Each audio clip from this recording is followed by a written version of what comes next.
আমন্ত্রণ জানাচ্ছি আপডেট সংবাদে। শুরুতেই জানিয়ে দিব গুরুত্বপূর্ণ শিরোনাম, এরপরেই থাকবে বিস্তারিত। পুরোদমে মধ্যপ্রাচ্যে ইরান, ইসরায়েল এবং নিরীহ ফিলিস্তিনিদের মাঝে ভয়াবহ যুদ্ধ চলছে হামলা পাল্টা হামলা। এরই মাঝে আমাদের হাতে এসে পৌঁছেছে এই যুদ্ধের সর্বশেষ গুরুত্বপূর্ণ সবথেকে তাজা আপডেট সংবাদ আপনাদের জানিয়ে দিব। প্রথমেই জানাবো ইসরায়েলের অস্ত্রবিরতির প্রতিশ্রুতিতে গভীর সংশয় ইরানের। ইরান জানিয়েছে সদ্য সমাপ্ত 12 দিনের যুদ্ধের পর ঘোষিত অস্ত্রবিরতিতে ইসরায়েল সত্যি প্রতিশ্রুতিবদ্ধ থাকবে কিনা সে বিষয়ে তাদের গভীর সংশয় রয়েছে। তারা বলেন, আমরাও প্রস্তুত, আবার যদি ইহুদিবাদী ইসরায়েল আমাদের উপর হামলা চালায় তাহলে পাল্টা আক্রমণ চালানো হবে। এরপর জানাবো এক রাতেই 477 ড্রোন ও 60 ক্ষেপণাস্ত্র ছুড়ল রাশিয়া ইউক্রেনে চালানো এক হামলায় 477টি ড্রোন এবং 60টি ক্ষেপণাস্ত্র ছুড়েছে। আজ রাতভর এই হামলা চালায় মস্কো।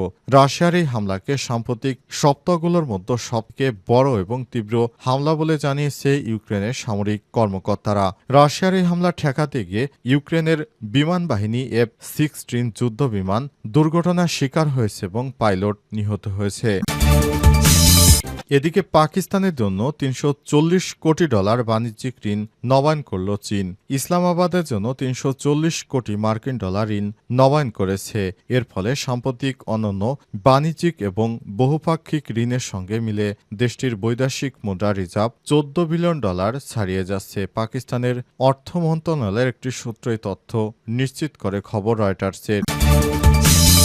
জানাবো নেতানিয়াহুর বিরুদ্ধে বিচারের শুনানি বাতিল। ইসরায়েলের প্রধানমন্ত্রী বেঞ্জামিন নেতানিয়াহুর বিরুদ্ধে দীর্ঘদিন ধরে চলা দুর্নীতির মামলার শুনানি বাতিল করেছে জেরুজালেম জেলা আদালত। কূটনৈতিক ইস্যু এবং নিরাপত্তাজনিত কারণে উল্লেখযোগ্য নেতানিয়াহুর আবেদন জানালেন আদালত। তার বিরুদ্ধে চলতি সপ্তাহে শুনানি বাতিল ঘোষণা করেছে খবর রয়টার্সের। এবং সর্বশেষ জানাবো বিমানবন্দরে আসিফের ব্যাগে অ্যামুনেশন সহ ম্যাগজিন ব্যাখ্যা দিলেন উপদেষ্টা। হজরত শাহজালাল আন্তর্জাতিক বিমানবন্দরে ব্যাগ থেকে অ্যামুনেশন ম্যাগজিন উদ্ধার করার পর এ বিষয়ে মুখ খুলেছেন যুব ক্রীড়া মন্ত্রণালয়ের উপদেষ্টা আসিফ মাহমুদ সজীব। ভুলবশত গুলিবিহীন একটি ম্যাগজিন ব্যাগে রয়ে যায় বলে জানান তিনি। প্রিয় দর্শক, এতক্ষণ শুনছিলেন সংবাদ শিরোনাম, এবারে বিস্তারিত। তবে তার আগে বন্ধুরা অনুরোধ থাকবে এই সংবাদটিতে একটি লাইক দিন। এই চ্যানেলে আপনি নতুন হয়ে থাকলে আমাদের সংবাদটি দেখতে দেখতে চ্যানেলটি সাবস্ক্রাইব করে রাখুন। কমেন্ট করে বন্ধুরা আপনার মূল্যবান মতামত জানিয়ে দিন আপনি বিশ্বের কোন দেশ থেকে বা বাংলাদেশের কোন স্থান থেকে আমাদের সংবাদটি দেখছেন এবং শুনছেন। আর বন্ধুরা, ইরান ইসরায়েল যুদ্ধে আপনি কোন দেশকে সমর্থন করেন কমেন্ট করে জানিয়ে দিন। সংবাদটি আপনার সোশ্যাল মিডিয়া ফেসবুকে শেয়ার করে বন্ধুদেরও দেখার সুযোগ করে দিন। আর বন্ধুরা, আপনি যদি গাজা যুদ্ধে নিরীহ ফিলিস্তিনিদের ভালোবেসে থাকেন কমেন্ট করে বিশ্ববাসীকে জানিয়ে দিন। এবারে বিস্তারিত। ইসরায়েলের অস্ত্রবিরতির প্রতিশ্রুতিতে গভীর সংশয় ইরানের। ইরান আজ জানিয়েছে সদ্য সমাপ্ত 12 দিনের যুদ্ধবিরতির পর ঘোষিত অস্ত্রবিরতিতে ইসরায়েল সত্যি প্রতিশ্রুতিবদ্ধ কিনা সে বিষয়ে তাদের গভীর সংশয় রয়েছে। 13 জন ইসরায়েল ইরানে ব্যাপক বোমাবর্ষণ শুরু করে ইরান ইসরায়েল সংঘাত চরমে পৌঁছায়। এতে ইরানের পারমাণবিক কর্মসূচির সঙ্গে যুক্ত বেশ কয়েকজন শীর্ষ সামরিক কর্মকর্তা বিজ্ঞানী নিহত হয়েছে। ইসরায়েল দাবি করে ইসলামী প্রজাতন্ত্র যাতে পারমাণবিক অস্ত্র তৈরি না করতে পারে তা নিশ্চিত করতে অভিযান চালানো হয়েছে। তবে তেহরান দীর্ঘদিন ধরেই দাবি করে আসছে তাদের পারমাণবিক কর্মসূচি শুধু শান্তিপূর্ণ, বিশেষত জ্বালানির প্রয়োজনে। এই সংঘাতের কারণে ইরান ও যুক্তরাষ্ট্রের মধ্যে পারমাণবিক আলোচনাও স্থগিত হয়ে পড়েছে। তেহরান থেকে এএফপি জানিয়েছে ইরানের সশস্ত্র বাহিনীর chief of staff Abdur Rahim মুসাবি রাষ্ট্রীয় টেলিভিশনে, আমরা যুদ্ধ শুরু করিনি কিন্তু সর্বশক্তি দিয়ে আগ্রাসনের জবাব দিয়েছে উল্লেখ করে বলেছেন, শত্রুপক্ষ তাদের প্রতিশ্রুতি রক্ষা করবে কিনা সে বিষয়ে আমাদের গভীর সন্দেহ রয়েছে। যদিও তারা আবার আক্রমণ করে আমরা শক্ত হাতে জবাব দেব। 6 দিন আগে প্রেসিডেন্ট ডোনাল্ড ট্রাম্প ঘোষিত অস্ত্রবিরতির পরিপ্রেক্ষিতে মন্তব্য এলো। আর জাতিসংঘের মহাসচিব অ্যান্টনিও গুতেরেসকে লেখা এক চিঠিতে ইরান দাবি করে ইসরায়েল ও যুক্তরাষ্ট্র এই মাসেই যুদ্ধের জন্য দায়ী এবং তাদের ক্ষতিপূরণ দিতে হবে, কারণ ইরান আগে হামলা করেনি, ইরান শুধু প্রতিহত করেছে। এক রাতেই 477 ড্রোন এবং 60 ক্ষেপণাস্ত্র ছুড়ল রাশিয়া। রাশিয়া ইউক্রেনে চালানো এক হামলায় 477টি ড্রোন এবং 60টি ক্ষেপণাস্ত্র ছুড়েছে। আজ রাতভর এই হামলা চালায় মস্কো। রাশিয়ার এই হামলাকে সাম্প্রতিক সপ্তাহগুলোর মধ্যে সবথেকে বড় এবং তীব্র হামলা বলে জানিয়েছে ইউক্রেনের সামরিক কর্মকর্তারা। রাশিয়া এই হামলা চালানোর সময় প্রতিহত করতে গিয়ে ইউক্রেনীয় F-16 যুদ্ধ বিমান বিধ্বস্ত হয় এবং পাইলট নিহত হয়েছে। ইউক্রেনীয় বাহিনী জানিয়েছে তারা আক্রমণের সময় 211টি ড্রোন এবং 38টি ক্ষেপণাস্ত্র ভূপাতিত করেছে। রাশিয়া ব্যাপক আক্রমণ প্রতিহত করার জন্য শত্রুর বিমান হামলার উপর কাজ করতে পারে এমন প্রতিরক্ষা ব্যবস্থা মোতায়েন করা হয়েছিল। কমপক্ষে 6টি অঞ্চলে বিমান হামলায় ঘরবাড়ি, অবকাঠামো এবং শিল্প স্থাপনা ক্ষতিগ্রস্ত হয়েছে। লভিভ, পোলতাভা, মাইকোলাইভ, ডিনিপেট্রোস এবং চেরকাশি ও ইভানো ফ্রান্সিসকোভে ব্যাপক বিস্ফোরণের খবর পাওয়া গেছে। চেরকাসিতে বহুতল ভবন এবং একটি কলেজ ক্ষতিগ্রস্ত হওয়ার কারণে এক শিশুসহ 6 জন আহত হয়েছে। গভর্নর ইহোর তাবুরেটস এসব তথ্য নিশ্চিত করেছে।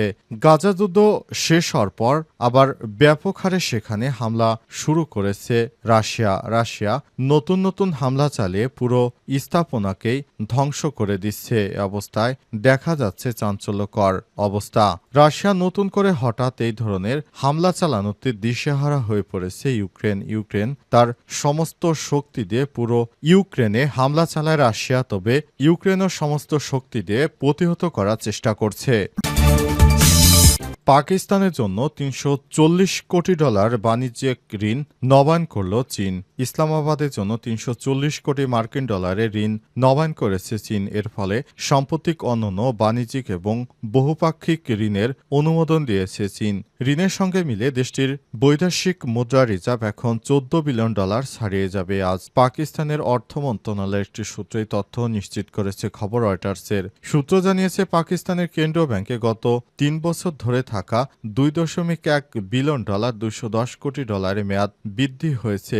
এর সঙ্গে 2 মাস আগে শোধ করা আরও $1.3 বিলিয়ন বাণিজ্যিক ঋণ পুনর্বিনিয়োগ করা হবে, যদিও এই অর্থ 2 মাস আগে পাকিস্তান ফেরত দিয়েছিল। সূত্র আরও জানায়, মধ্যপ্রাচ্যের বাণিজ্যিক ব্যাংকগুলো থেকে আরও $1.1 বিলিয়ন এবং বহুপক্ষীয় অর্থায়নের মাধ্যমে $500 মিলিয়ন ইতিমধ্যেই পাওয়া গেছে। এর ফলে পাকিস্তানের রিজার্ভ আন্তর্জাতিক মুদ্রা তহবিলের দেয়া লক্ষ্যমাত্রা পূরণ করেছে। তলানিতে থাকা পাকিস্তানি রিজার্ভ বৃদ্ধির জন্য চীনা ঋণ দেশটির জন্য বিশেষ গুরুত্ব বহন করছে। IMF এর বেঁধে দেওয়া শর্ত অনুযায়ী চলতি বছর জুনের শেষ নাগাদ পাকিস্তান বৈদেশিক রিজার্ভ অন্তত $1,400 কোটি মার্কিন ডলার রাখার বাধ্যবাধকতা ছিল। ইতিমধ্যেই তা হয়ে গেল। পাকিস্তান কর্তৃপক্ষ জানিয়েছে, আন্তর্জাতিক মুদ্রা তহবিলে ছাড়কৃত $7 বিলিয়ন মাধ্যমে আমাদের অর্থনীতি একটা স্থিতিশীল অবস্থায় রয়েছে। বিমানবন্দরে আসিফের ব্যাগে অ্যামুনেশন সহ ম্যাগজিন, ব্যাখ্যা দিলেন উপদেষ্টা। হজরত শাহজালাল আন্তর্জাতিক বিমানবন্দরে ব্যাগ থেকে অ্যামুনিশন ম্যাগজিন উদ্ধার করার বিষয়ে মুখ খুলেছে যুব ক্রীড়া উপদেষ্টা মন্ত্রণালয়ের উপদেষ্টা আসিফ মাহমুদ সজীব। ভুলবশত গুলিবিহীন একটি ম্যাগাজিন ব্যাগে রয়ে যায় বলে জানান তিনি। আজ এক অনুষ্ঠানে যোগ দিতে টার্কিশ এয়ারলাইন্সের টিকে 713 ফ্লাইটে তুরস্ক হয়ে মরক্কো যাচ্ছিলেন আসিফ মাহমুদ। সে সময় এই ঘটনা ঘটে। বিমানবন্দর সূত্র জানিয়েছে, পরবর্তীতে তিনি ম্যাগজিনটি ব্যাগ থেকে বের করে ব্যক্তিগত কর্মকর্তার হাতে তুলে দেন। বিষয়টি নিয়ে সারাদিনে আলোচনা সমালোচনা হতে দেখা গেছে। বিশেষ করে বিএনপি ফেসবুক যোগাযোগ মাধ্যমে বিভিন্ন উস্কানিমূলক পোস্ট করছে। এ নিয়ে রাতের সামাজিক যোগাযোগ মাধ্যম ফেসবুকে আসিফ মাহমুদ বলেছে, নিরাপত্তার স্বার্থে আমার লাইসেন্স করা বৈধ অস্ত্র আছে। গণ অভ্যুত্থানের নেতৃত্বের উপরে যেভাবে হত্যা চেষ্টা চালানো হয়েছে কয়েক দফা, তাতে রাখাটাই স্বাভাবিক। যখন সরকারি প্রোটোকল বা সিকিউরিটি থাকে না, তখন নিজের এবং পরিবারের নিরাপত্তা নিশ্চিতের উদ্দেশ্যে লাইসেন্স অস্ত্র রাখতে হয়। তিনি আরও জানান, মরক্কোর মারাকেশে অনুষ্ঠিত OIC ইয়ুথ ক্যাপিটাল ইন্টারন্যাশনাল প্রোগ্রামে অংশগ্রহণের জন্য আজ ভোর 6:50 ফ্লাইট ছিল। তার ভোরে প্যাকিং করার সময় অস্ত্রসহ একটা ম্যাগজিন রেখে আসলে ভুলবশত আরেকটি ম্যাগজিন ব্যাগেই রয়ে যায়, যেটা স্ক্যান করার পর আমার প্রোটোকল অফিসারের কাছে হস্তান্তর হস্তান্তর করে আসি। বিষয়টি সম্পূর্ণ আইটেনশনাল। সমালোচনাকারীদের উদ্দেশ্যে তিনি বলেন, শুধু ম্যাগজিন দিয়ে আমি কি করব ভাই? ইন্টেনশন থাকলে অবশ্যই অস্ত্র রেখে আসতাম না। এখানে অবৈধ কিছু না থাকলে অনেকের জন্য এটা আলোচনার খোরাক বটে। তবে চাপ দিয়ে নিউজ সরানোর অভিযোগ সম্পূর্ণ মিথ্যা বলে দাবি করেছেন উপদেষ্টা। তিনি বলেন, আমি এই ধরনের কাজ করব কেন? আর কেউ যদি চায় নিউজ করতে, সে বিষয়টি তাদের ব্যক্তিগত ব্যাপার। আমি নিউজ সরাবো কেন? নিউজ সরিয়ে আমার লাভটাই বা কি?